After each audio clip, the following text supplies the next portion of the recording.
16 महीने की महाजंग ने रूस ने साबित कर दिया कि यूक्रेन को 81 देश मिलकर भी नहीं जिता पाएंगे। अब तो पुतिन ने यूक्रेन में चुन चुनकर मिसाइल और बॉम्ब डिपो को तबाह करना भी शुरू कर दिया है। रूस की सेना ने यूक्रेन में नेटो के एक ऐसे मिसाइल डिपो को तबाह किया जिसके जबरदस्त धमाके से पूरे इलाके में भूकंप आ गया। रूस के इस हमले के बाद से ज़ेलेंस्की की बोलती बंद हो चुकी है।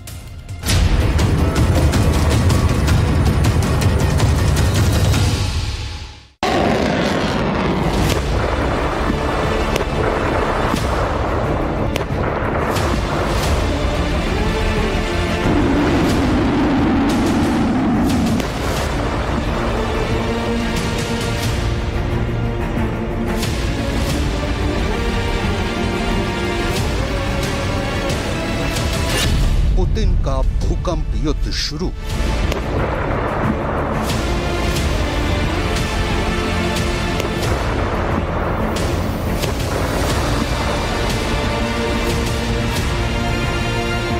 वैगनर की बगावत के बाद से पुतिन के सर पर खून सवार हो गया है। 70 साल के पुतिन के बारे में अब डिफेंस एक्सपर्ट्स दावा करने लगे हैं कि पुतिन अब जंग को लंबा नहीं खींचेंगे, बल्कि आर पार की जंग करने के लिए अब पुतिन का रूस बेलारूस की तरफ से भी हमले शुरू कर रहा है। शायद यही वजह है कि पुतिन की सेना ने पूर्वी यूक्रेन में उस मिसाइल भंडार को सबसे पहले उड़ाया है जिसमें अमेरिका की पैट्रियट मिसाइलें और पश्चिम से आई सैकड़ों लंबी दूरी की मिसाइलें मौजूद थी। दावा किया जा रहा है कि यूक्रेन का मिसाइल डिपो नंबर 649 पूरी तरह से तबाह हो चुका है। डिफेंस एक्सपर्ट्स इसे यूक्रेन और नेटो के मुंह पर रूस का जोरदार तमाचा कह रहे हैं।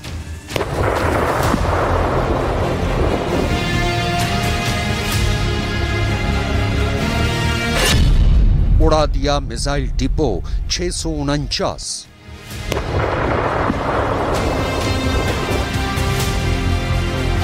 रूस की फौज ने 16 महीने की जंग में अब तक जो कुछ नहीं किया था वो अब रूसी सेना यूक्रेन के खिलाफ करने लगी है। हालात ये हो गए हैं कि 4 जून से शुरू हुआ यूक्रेन का काउंटर अटैक जहां बुरी तरह से नाकाम हो रहा है, वहीं अब भी यूक्रेन दावा कर रहा है कि 24 फरवरी 2022 से शुरू हुई जंग में उसने रूस के 2,26,000 से ज्यादा सैनिक मार डाले।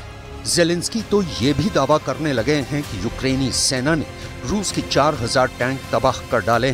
दावा तो यूक्रेन ये भी कर रहा है कि उसने रूस के 7,800 से ज्यादा बख्तरबंद वाहनों को उड़ा दिया है। यहाँ तक कि यूक्रेन दावा कर चुका है कि 16 महीने की जंग में वो रूस के 314 फाइटर जेट और 308 हेलीकॉप्टर को मार चुका है।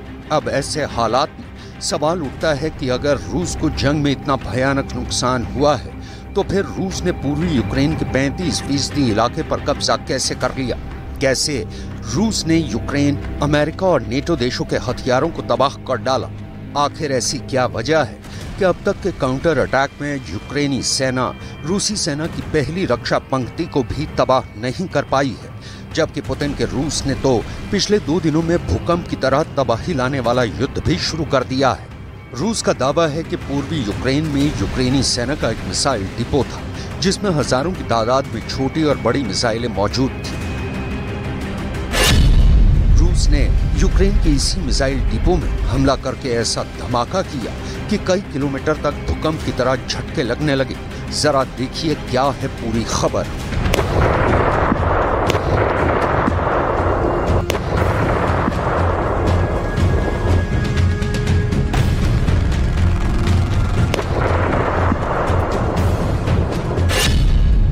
रूसी सेना के दावों के मुताबिक पूर्वी यूक्रेन में यूक्रेन का 649 नंबर का मिसाइल डिपो था।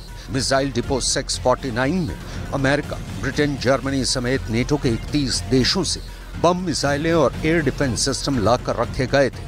रूस के दावों के मुताबिक यूक्रेन के 649 मिसाइल डिपो में अमेरिका की पैट्रियट मिसाइल सिस्टम भी मौजूद था। इसके अलावा नेटो के एयर डिफेंस सिस्टम भी रखे गए थे। दावों के मुताबिक रूस ने यूक्रेन के एयर डिफेंस को चकमा देकर यूक्रेन के मिसाइल डिपो 649 पर ड्रोन और मिसाइलों से एक के बाद एक कई घातक हमले किए। रूस के आत्मघाती ड्रोन और मिसाइल हमले से यूक्रेन के मिसाइल डिपो नंबर 649 में भयानक विस्फोट हुआ, जिसकी वजह से पूरे इलाके में भूकंप की तरह झटके लगने लगे। पश्चिमी मीडिया का दावा है कि मिसाइल डिपो में हुए धमाके की वजह से रिक्टर स्केल पर 3.4 तीव्रता का भूकंप दर्ज किया गया।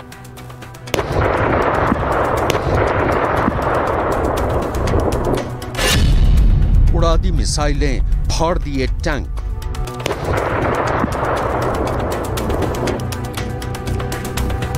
डिफेंस एक्सपर्ट्स का साफ कहना है कि इस वक्त रूस बहुत ही खूंखार हो चुका है, इसलिए अब रूसी सेना यूक्रेन के हथियार गोदाम से भरे अमेरिका और नेटो के हथियारों को चुन चुन कर साफ कर रहा है। एक दावे के मुताबिक यूक्रेन के पास 81 देशों से 600 तरह के हथियार पहुंच चुके हैं, जिनकी लागत 15 लाख करोड़ के आसपास बताई जा रही है। अमेरिका के टॉप जर्नल मार्क मिले के मुताबिक यूक्रेन इस वक्त दुनिया का इकलौता ऐसा देश है जिसके पास सबसे ज्यादा एंटी टैंक मिसाइलें हैं। यहाँ तक यूक्रेन के पास ब्रिटेन की स्ट्रॉन्ग शैडो मिसाइल, जर्मनी के लेपर्ड, अमेरिका के एब्राम्स और ब्रिटेन के चैलेंजर मौजूद है, जबकि अमेरिका के F-16 फाइटर जेट की ट्रेनिंग यूक्रेन के पायलटों को दी जा रही है। हैरानी की बात तो ये है कि इतने घातक, बड़े और जबरदस्त हथियारों के जखीरे के बावजूद यूक्रेन रूस को अपने इलाकों से खदेड़ नहीं पाया है। वहीं पुतिन का रूस डंके की चोट पर कह रहा है कि उसने यूक्रेन के 800 टैंक तबाह कर डाले, जिसमें से दर्जनों टैंक नेटो देशों के हैं। यहाँ तक कि यूक्रेन की वायुसेना का रूस ने लगभग सफाया कर डाला है। कीव में यूक्रेन के अमेरिकन एयर डिफेंस को रूस ने तबाह कर डाला है। अमेरिका के पेट्रियट मिसाइल सिस्टम के रूस के ड्रोनों और मिसाइलों ने चीथड़े उड़ा दिए हैं।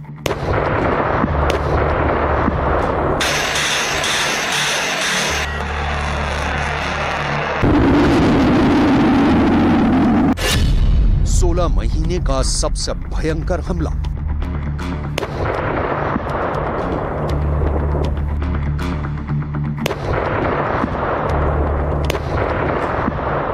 Суток активных боевых действий, понеся существенные потери, противник снизил активность. В настоящий момент занимается перегруппировкой и перекомплектованием. Собирает, разводит частей батальонов те силы, которые могли бы в дальнейшем вести на... कुछ रिपोर्ट में दावा किया गया है कि पुतिन ने साफ कह दिया है कि रूस और बेलारूस दोनों तरफ से यूक्रेनी ठिकानों पर हमला करो। अभी तक की रिपोर्ट के मुताबिक रूस 2000 टैंक, 3 लाख रिजर्व फौज और 700 लड़ाकू विमानों से यूक्रेन की राजधानी कीव पर हमला करने का प्लान तैयार कर लिया है।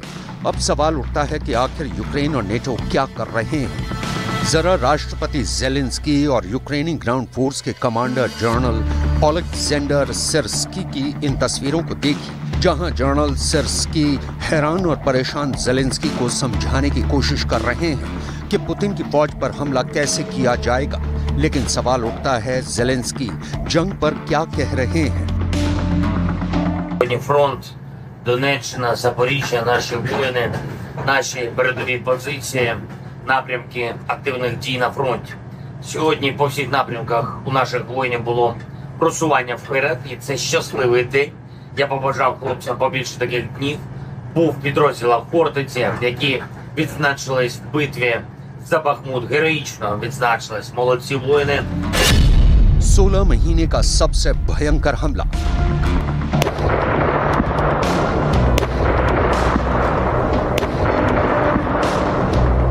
ज़ेलेंस्की भले ही पूर्वी यूक्रेन में अपनी जीत के दावे करे, लेकिन Bakhmut, Crimea, Donbas, Donetsk, Kherson, Kharkiv, Mykolaiv, Zaporizhzhia और लुहांस्क ओब्लास्ट ये वो इलाके हैं जहां यूक्रेन रूस के खिलाफ सबसे ज्यादा हमले कर रहा है। लेकिन दिक्कत ये है कि यूक्रेनी सेना अभी तक रूस की फर्स्ट डिफेंस लाइन को टच तक नहीं कर पाई है। इसलिए अब कहा जाने लगा है कि 3 हफ्ते से चल रहा यूक्रेन का काउंटर अटैक फेल हो चुका है। जर्मनी में जर्मन भाषा में छपने वाली मैगजीन डेर स्पीगल ने दावा किया है कि कुछ यूक्रेनी सैनिकों ने उसे बताया है कि लेपर्ड टैंक चलाने वाले यूक्रेनी सैनिक रूस पर हमला करने के बजाय टैंक खराब करके जंग से भाग रहे हैं। डेर स्पीगल मैगजीन का यहाँ तक दावा है कि यूक्रेन के सैनिक झूठे हमले और जीत के दावे कर रहे हैं। शायद यही वजह है कि पुतिन का कॉन्फिडेंस इतना ज्यादा बढ़ चुका है कि नेटो और यूक्रेन भी पुतिन के तेवरों को देखकर सख्ते में है। Для того, чтобы поблагодарить за проделанную работу в течение этих нескольких суток. И для того, чтобы обсудить ситуацию, которая сложилась на данный момент времени, а также поговорить. पुतिन अपने जर्नलों के साथ पूरा हिसाब लगा चुके हैं कि यूक्रेन को कब तक युद्ध में खींचना है, क्योंकि रूस को अच्छी तरह से एहसास हो चुका है कि अब इस वक्त जंग रोकी तो यूक्रेन को जिंदा होने का मौका मिल जाएगा और नेटो भी रूस के खिलाफ और ज्यादा बेहतर तैयारी में जुट जाएगा। इसलिए पुतिन ताबड़तोड़ हमले पूर्वी यूक्रेन पर कर रहे हैं। अगर 4 जून से हिसाब लगाएं, जिस दिन से यूक्रेन ने रूस के खिलाफ काउंटर अटैक शुरू किया था, तो अब तक यूक्रेन के 10 से 12 हजार सैनिक मारे जा चुके हैं। Техники, значит, каждый день происходит рост утраты этой техники. Где-то сейчас на сегодняшний день 186 танков потеряно украинской армии и 186, по-моему, да, 186 и 418 бронемашин различного класса. Но я уж сейчас не говорю про личный состав, это нужно, чтобы Министерство обороны само озвучивало. हैरानी की बात तो ये है कि इस वक्त यूक्रेन को जंग में नेटो से सीधे दखल की जरूरत है, लेकिन नेटो जंग में सीधे कूदने से साफ बच रहा है।